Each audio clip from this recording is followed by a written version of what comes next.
Welcome back to today. We're going to discuss a crucial topic for anyone awaiting their passport: how to check your passport status. Whether you've recently applied for a passport or you're eagerly awaiting its arrival, checking your passport status is essential. Thankfully, it's a straightforward process. Let's dive in. First, open your preferred web browser and navigate to the official passport application website of your country. This website is usually provided by the government agency responsible for passport issuance. Once you're on the website, locate the section specifically dedicated to checking passport status. It might be labeled differently depending on your country, but it's typically easy to find.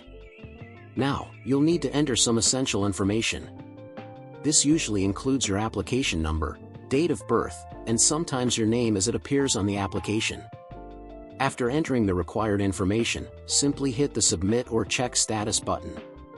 Within moments, you should receive an update on the status of your passport application. And that's it. Checking your passport status is as simple as that.